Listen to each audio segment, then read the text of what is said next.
Dan ini mesti kita pastikan dulu bahwasanya matahari itu benar-benar telah terbenam.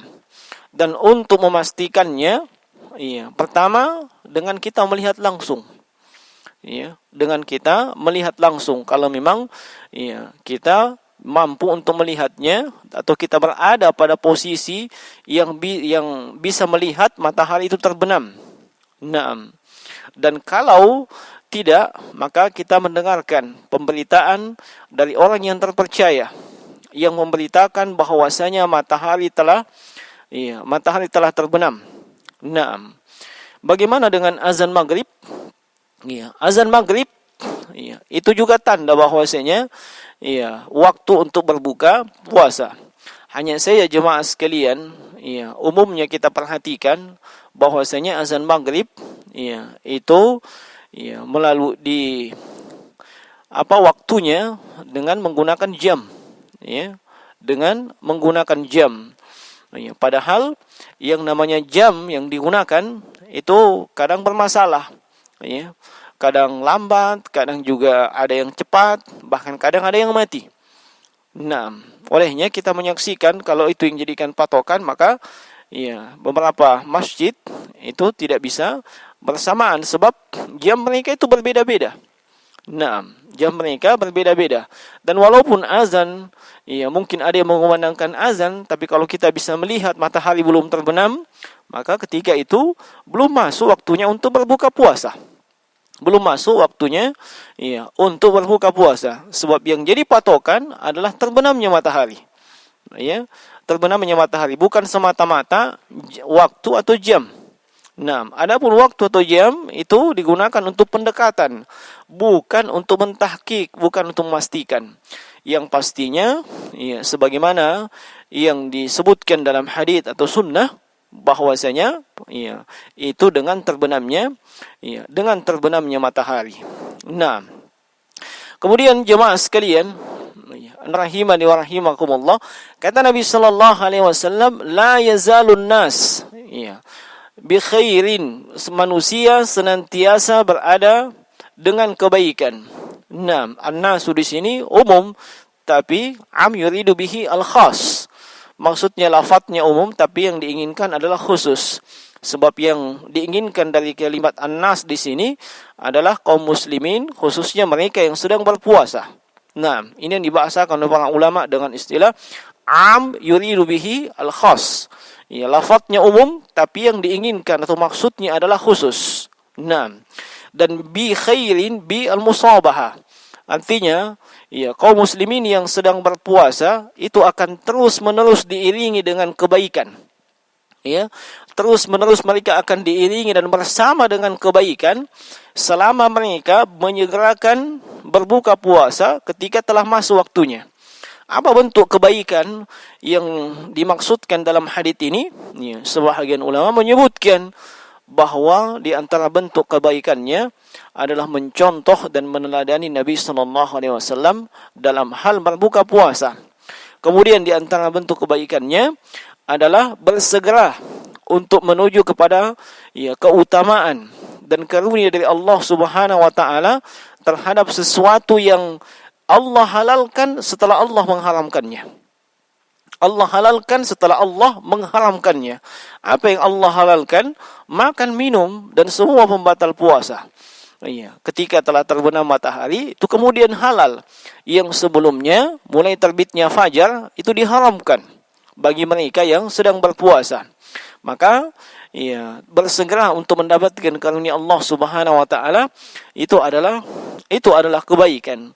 Kemudian di antara bentuk kebaikan yang lainnya jemaah sekalian, dengan bersegera berbuka puasa, itu artinya seorang yang berpuasa itu menyelisihi kebiasaan ahlul kitab atau non muslim.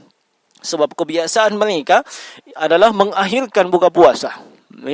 Sebagaimana telah berlalu bahwasanya ahlul kitab juga makan sahur dan juga mereka berpuasa.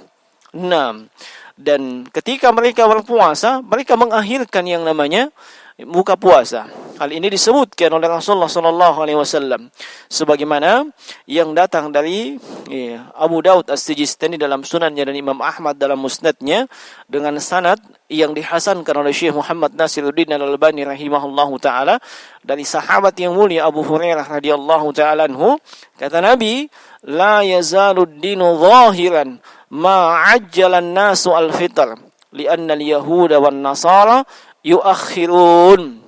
Ya, agama ini senantiasa akan nampak. Ya, syiar daripada agama ini senantiasa akan nampak dan kelihatan. Ya, kapan itu? Ketika kaum muslimin yang sedang berpuasa itu bersegera mereka berbuka puasa ketika telah sampai waktunya. Sebab kaum Yahudi dengan kaum Nasrani itu mengakhirkan buka puasanya mereka. Nah, ini di antara kebaikan dan mafhum mukhalafah atau pemahaman mantuk daripada hal tersebut, seseorang akan jauh atau kurang dari kebaikan ketika mereka menyelisihi apa yang disebutkan oleh Nabi sallallahu alaihi wasallam di sini, yakni ketika mereka mengakhirkan buka puasanya. Nah, kemudian jemaah sekalian rahimani wa rahimakumullah. Bagaimana dengan mereka yang berbuka puasa sebelum matahari terbenam? Disebabkan karena sudah ghalabatuz dzan, atau berkeyakinan yang kuat bahwasanya matahari sudah terbenam. Maka di sini ada kondisinya, kita lihat. Kondisinya ada dua. Kondisi yang pertama adalah kondisi ketika dia yakin. Apabila dia telah yakin bahwasanya matahari benar-benar telah terbenam, apakah dengan mendapatkan pemberitaan dari orang yang terpercaya, dan yang semisal dengan itu, maka insyaallah yang rajih puasanya tidak batal. Puasanya tidak batal. Nah, adapun pada kondisi yang kedua, kondisi ketika ia masih ragu, yaitu apabila ia berbuka dalam keadaan ragu apakah matahari telah terbenam atau belum, kemudian akhirnya jelas bahwasanya matahari belum terbenam, maka yang rajih insyaallah bahwasanya puasanya itu batal dan wajib baginya untuk mengqadha. Kenapa? Sebab pada asalnya tetapnya waktu siang, dan tidak boleh dihukumi dengan selain daripada itu, tidak boleh dihukumi bahwa telah masuk waktu malam atau telah terbenam matahari kecuali dengan keyakinan. Nah, al-yakin la yazulu bisyak. Keyakinan itu tidak bisa hilang dengan adanya keraguan. Nah, maka pastikan hal tersebut. Kemudian jemaah sekalian rahimani wa rahimakumullah, yang keempat kata beliau, al-iftaru ala rutubat. Berbuka puasa dengan rutobat. Rutobat jamak dari rutob. Nah, yaitu kurma yang masih muda dan basah. Kurma yang masih muda dan basah. Berbuka puasa dengan kurma yang masih muda dan basah. Fa illam yajid fatamarat. Kalau tidak mendapatkan kurma yang masih muda dan masih basah, maka dengan tamarah. Tamarah ini kurma yang sudah agak matang dan tidak terlalu basah lagi. Wa antakuna witran, dan hendaknya dia makan dengan ganjil. Wallahu alam, sampai saat ini saya belum mendapatkan dalil yang mendasari bahwasanya ketika kita berbuka puasa itu kita menyantap dengan jumlah yang ganjil. Saya belum dapatkan dalilnya. Adapun yang sependek pengetahuan saya, dalil yang menganjurkan untuk makan dengan jumlah yang ganjil yaitu ketika hendak keluar melaksanakan salatu Idul Fitri. Nah, fa illam yajid fa ala jur'atin min ma. Kalau tidak mendapatkan tamar, tidak mendapatkan kurma yang sudah matang dan agak kering, maka dengan beberapa tegukan air. Dengan beberapa tegukan air. Li hadisi Anas radhiyallahu ta'ala anhu. Hal ini berdasarkan hadits Anas bin Malik radhiyallahu ta'ala anhu, di mana beliau mengatakan kana Rasulullah sallallahu alaihi wasallam yuftiru ala rutabatin qabla yusalli. Bahwasanya di antara kebiasaan Rasulullah sallallahu alaihi wasallam Ini di sini kana Rasulullah sallallahu alaihi wasallam. Kemudian yuftiru. Ya, fi'lil mudhari menunjukkan keumuman, menunjukkan kebanyakannya demikian. Sehingga kita terjemahkan ya bahwasanya di antara kebiasaan Rasulullah sallallahu alaihi wasallam apa itu? Beliau yuftiru ala rutabatin qabla yusalli. Beliau berbuka puasa dengan menyantap rutab. Rutabat jamak, ya, menunjukkan beliau menyantap beberapa rutabat, beberapa kurma muda yang masih basah. Nah, sebelum beliau melaksanakan ibadah salat. Fa illam takun ala rutabatin fa ala tamaratin. Kalau beliau tidak mendapatkan yang namanya rutab atau kurma yang masih muda dan basah, maka beliau berbuka puasa dengan beberapa biji kurma yang sudah matang. Fa illam takun, kalau memang tidak atau tidak ada, maka hasawatim min ma, maka beliau hanya meneguk dengan beberapa tegukan air. Naam, fa illam yajid syai'an nawa al-fitr biqalbihi. Kemudian kata beliau atau penulis di sini, kalau memang tidak mendapatkan apa-apa untuk berbuka puasa, maka hendaknya dia meniatkan berbuka biqalbihi dengan hatinya. Wa yakfihi zalik, dan itu sudah mencukupi. Jemaah sekalian rahimani wa rahimakumullah, di poin yang keempat ini, iya, di sini ya, penulis menjelaskan apa makanan atau makanan apa yang ditekankan atau dianjurkan untuk digunakan atau kita santap ketika berbuka puasa. Ya, sebagaimana yang dilakukan oleh Rasulullah sallallahu alaihi wasallam. Nah, di sini penulis menyebutkan bahwasanya hadits Nabi sallallahu alaihi wasallam, haditsnya Anas bin Malik yang diriwayatkan oleh Imam Abu Daud At-Tirmizi dan juga selainnya. Naam, dan ini disebutkan oleh Syekh Al-Albani dalam silsilah as-sahihahnya. Naam, menunjukkan hadits ini adalah hadits yang sahih. Naam, bahwasanya kebiasaan Nabi itu mengkonsumsi beberapa biji kurma yang masih muda dan basah. Ya, ini menunjukkan sunnah berbuka dengan kurma yang muda. Nah, dan termasuk sunnah kalau memang tidak ada kurma yang masih muda, maka kurma yang telah matang. Nah, dan apabila memang tidak ada, maka penggantinya adalah beberapa tegukan air. Nah, beberapa tegukan air. Nah, jemaah sekalian rahimani wa rahimakumullah. Kadang kita mendengarkan ada orang yang mengatakan, entah itu mereka ini para dai atau duat, atau kadang orang yang kadang tidak paham terkait dengan masalah ini, itu mereka mengatakan bahwasanya berbukalah dengan yang manis-manis. Ya, berbukalah dengan yang manis-manis. Ya, wallahu alam, sependek pengetahuan kami belum mendapatkan ada hadits yang lafadznya atau berbunyi demikian. Ya, atau ada hadits yang semakna dengan hal tersebut. Ya, ada hadits yang semakna dengan hadits tersebut. Ya, yang mengatakan bahwasanya berbukalah dengan yang manis-manis. Ya, nah, memang kita mengakui ada di antara ulama seperti penulis Kifayatul Akhyar itu menukil bahwasanya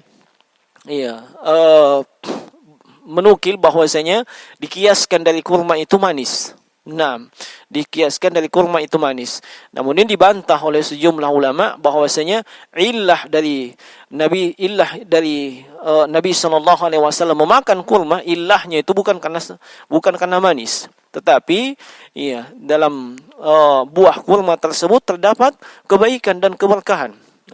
Terdapat kebaikan dan keberkahan, bukan illahnya karena dia manis. Nah, olehnya kita mengingatkan kepada kaum muslimin untuk tidak sembarangan menisbatkan sesuatu kepada Nabi sallallahu alaihi wasallam, apalagi sampai mengatakan bahwa itu adalah hadits, buka puasalah dengan yang manis-manis. Itu bukan hadits, bahkan tidak kita temukan sepotong pun adalah hadits dengan lafaz seperti itu. Dan orang yang sudah seperti ini, itu kita khawatirkan terjatuh ke dalam apa yang disebutkan oleh Nabi sallallahu alaihi wasallam, yaitu tentang berdusta atas nama beliau.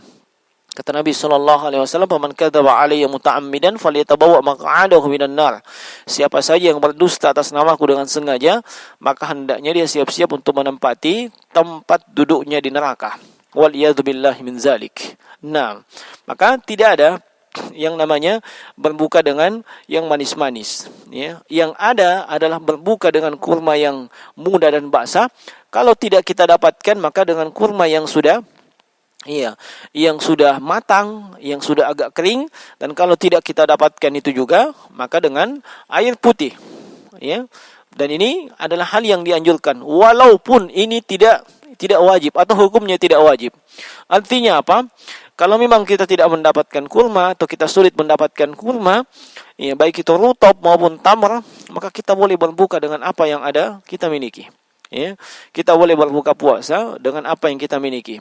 Hanya saja, ya, kalau kita mendapatkan sesuatu yang disebutkan dalam sunnah atau dalam hadis, maka tentunya itu lebih dianjurkan, lebih diutamakan dan lebih ditekankan lagi. Sebab itu sesuai dengan tuntunan Nabi sallallahu alaihi wasallam.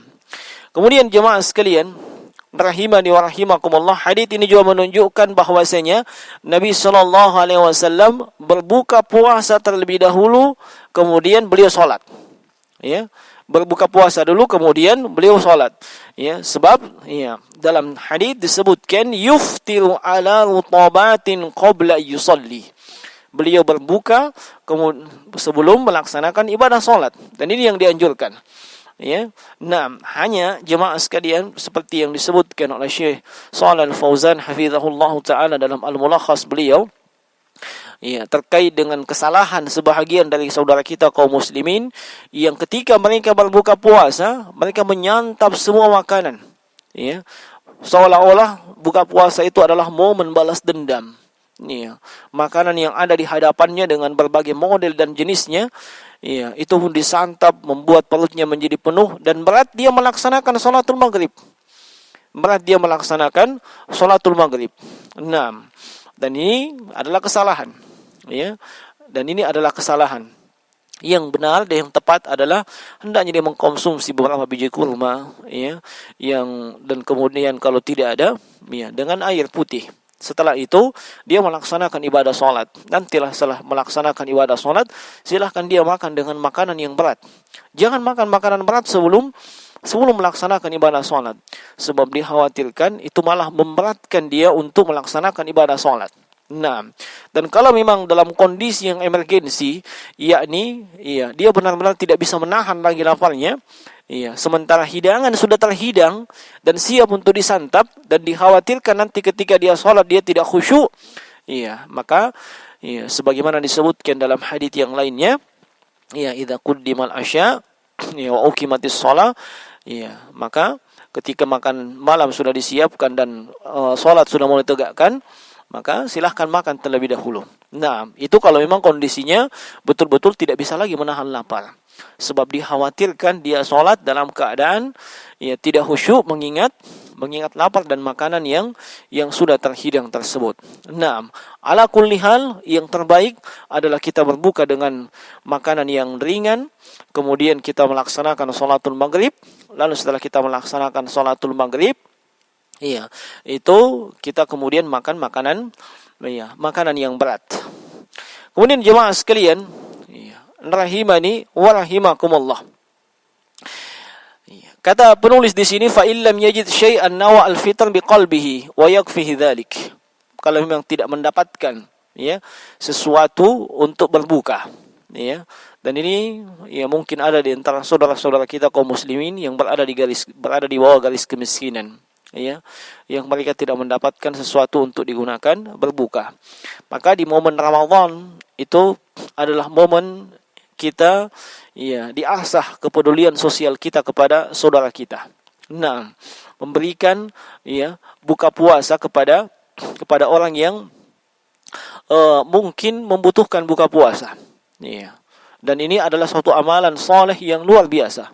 Ya, amalan soleh yang luar biasa pahalanya di sisi Allah Subhanahu wa taala. Rasulullah sallallahu alaihi wasallam bersabda, "Man fattara sha'iman kana lahu au kutiba lahu mithla ajri shaim min ghairi ayyanqusa min ajri shaim syai'a." Kata Nabi sallallahu alaihi wasallam, "Man fattara sha'iman." Siapa saja yang berikan hidangan berbuka puasa kepada orang yang berpuasa, maka kana lahu au kutiba lahu, maka baginya dia adalah mithlu ajri shaim, dia mendapatkan pahala sebagaimana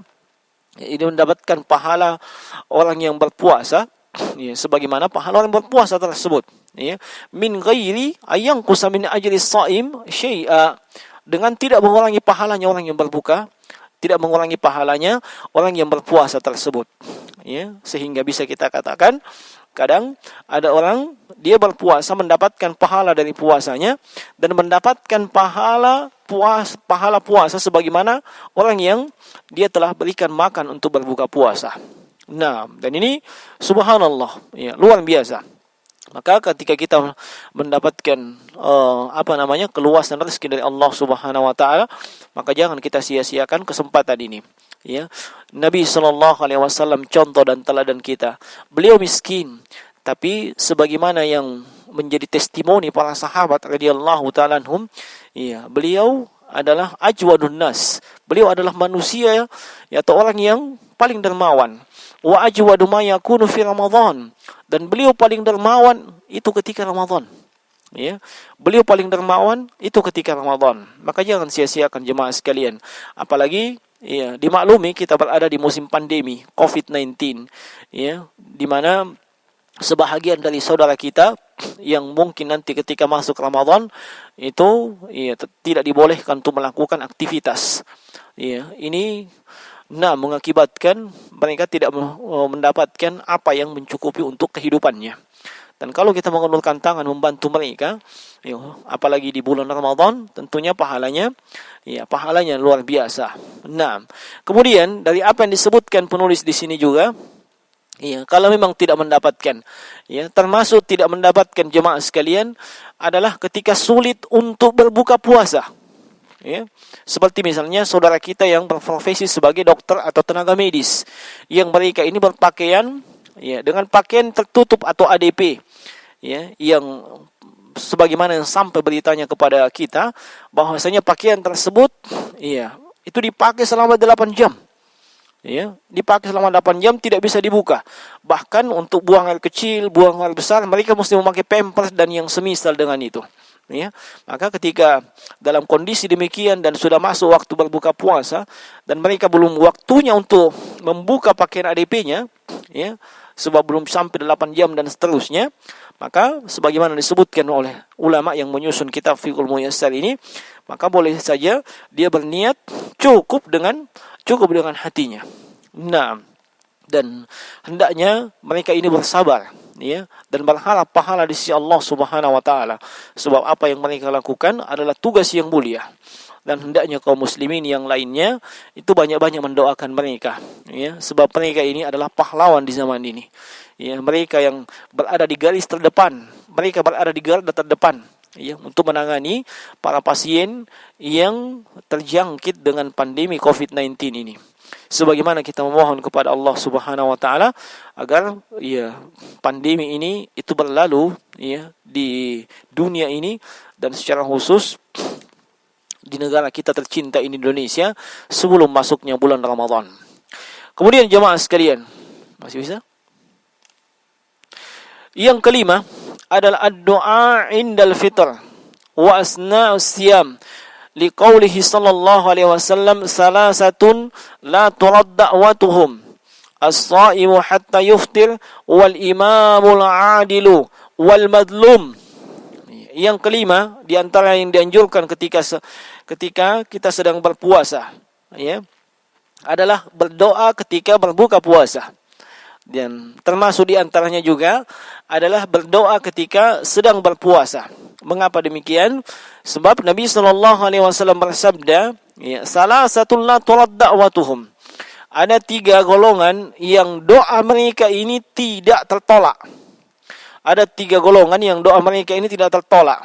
Pertama adalah as-shaimu hatta yuftir, orang yang berpuasa hatta yuftir, ya, sampai dia berbuka. Naam. Yang kedua adalah al-imamu al-adilu, itu pemimpin yang adil. Dan yang ketiga adalah al-mazlum, orang yang terzalimi. Nah, golongan yang pertama yang Nabi sebutkan adalah orang yang berpuasa sampai dia berbuka puasa. Ya, maka di sini hendaknya kita banyak-banyak, ya, hendaknya kita banyak-banyak berdoa jemaah sekalian ketika kita, ya, sedang melaksanakan yang namanya ibadah puasa. Ya, itu adalah waktu yang mustajabah. Ya, waktu yang mustajabah yang Allah Subhanahu wa taala berikan kepada kita. Ya, makanya jangan disia-siakan hal tersebut. Ya, sekaligus mengingatkan kepada saudara-saudara kita kaum muslimin dimanapun berada, yang mungkin, ya, berlalu beberapa Ramadan dan mereka di siang hari hanya mengisinya dengan tidur, atau hanya mengisinya dengan hal-hal yang tidak bermanfaat, dengan menghabiskan waktu untuk hal yang sia-sia, atau bahkan menghabiskan waktunya untuk hal-hal yang berbau dosa dan seterusnya. Ya, hendaknya dia manfaatkan kesempatan dan momen di siang hari di bulan Ramadan tatkala ia sedang berpuasa, ya, untuk banyak-banyak berdoa kepada Allah Subhanahu wa taala. Bahkan ketika dia sedang berbuka puasa, ya, bahkan ketika dia sedang berbuka puasa, hendaknya dia jangan sia-siakan hal tersebut. Ya, jangan karena sedang berbuka puasa, ya, ia kemudian lupa diri. Ya, ia kemudian lupa diri dan, ya, tidak memanfaatkan kesempatan tersebut untuk banyak-banyak berdoa kepada Allah Subhanahu wa taala. Nah, sebab itu adalah momen mustajabah untuk berdoa. Kemudian jemaah sekalian, terkait dengan doa ketika berbuka puasa, ya, telah masyhur dan tersebar di tengah-tengah masyarakat bahwasanya, ya, di antara doa yang tersebar tersebut yang biasa dibaca ketika berbuka puasa adalah Allahumma lakasumtu wa ala rizkika aftartu dan seterusnya. Ya, ya, sependek pengetahuan kami, ya, ini hadits adalah, ini doa itu disebutkan dalam hadits dengan sanad yang lemah. Nah, dan di sana, ya, ada beberapa, ya, yang mirip dengan hal tersebut, doa yang mirip dengan hal tersebut, tapi lagi-lagi seluruh sanadnya itu mengandung kelemahan sehingga tidak bisa digunakan, ya, atau tidak bisa kita pakai untuk, ya, berdoa ketika sedang berbuka puasa. Ya, dan ada hadits yang diriwayatkan Imam Abu Daud As-Sijistani dalam sunannya, di mana di antara doa yang biasa dibaca, ya, oleh Nabi sallallahu alaihi wasallam dengan lafaz zahabat zam'a wa batallatil uruq wa sabatal ajr insyaallah. Naam. Ini, ya, adalah hadits yang terdapat dalam hadits yang diriwayatkan oleh Imam Abu Daud As-Sijistani dari sahabat Abdullah bin Umar bin Khattab radhiyallahu taala anhuma. Ya, naam.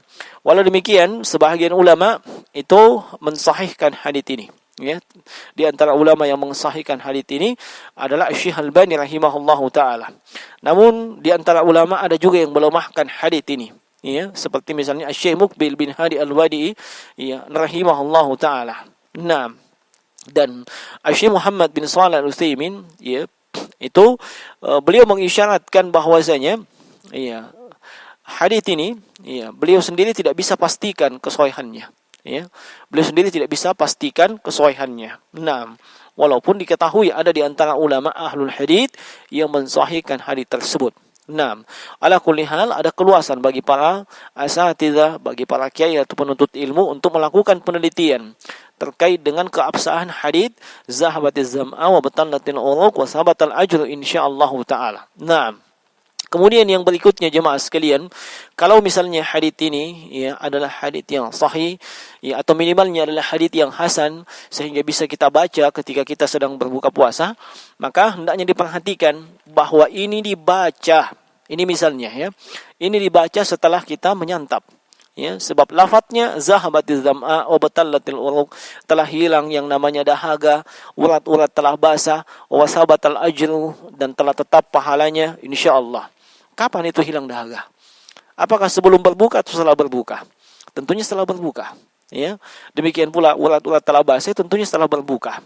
Maka ini dibaca setelah kita yang menyantap atau setelah kita berbuka puasa. Kalau memang haditsnya ini ya minimal adalah hadits dengan derajat yang hasan. Nah, lalu apa yang kita baca ketika kita hendak menyantap? Ya, sebagaimana doa makan yang biasa. Ya, yaitu tasmiyah, kita membaca bismillah dan tidak ada doa khusus yang lainnya. Nah, ini jemaah sekalian rahimani wa rahimakumullah, ya, beberapa hal yang dianjurkan atau ditekankan atau disunnahkan bagi orang yang berpuasa ya di bulan Ramadan. Nah, dan saya kira cukup ya untuk sesi yang ke-11 ini. Insyaallah taala lanjutannya kita akan lanjutkan di sesi yang berikutnya, dan mudah-mudahan apa yang kami sampaikan bermanfaat dan yang benar hanya datang dari sisi Allah Subhanahu wa taala, yang keliru itu datang dari sisi kami. Kami mohon maaf jika ada kekeliruan. Ya, kami mohon maaf jika ada ungkapan yang tidak berkenan. Dan semoga Allah Subhanahu wa taala senantiasa menambahkan ilmu yang bermanfaat, yang dengan ilmu tersebut kita membangun amalan-amalan soleh kita. Dan semoga Allah Subhanahu wa taala senantiasa mengkaruniakan kepada kita keikhlasan, ya, keikhlasan dalam ucapan, keikhlasan dalam amalan, ya, keikhlasan dalam seluruh apa yang kita lakukan dan apa yang kita ucapkan. Nah, dan semoga Allah Subhanahu wa taala segera mengangkat wabah pandemi COVID-19 ya sebelum masuknya bulan suci Ramadan. Subhanakallah bihamdika asyhadu an la ilaha illa anta astaghfiruka wa atubu ilaik. Sallallahu ala nabiyina Muhammadin wa ala alihi washabbihi wasallim. Assalamualaikum warahmatullahi wabarakatuh.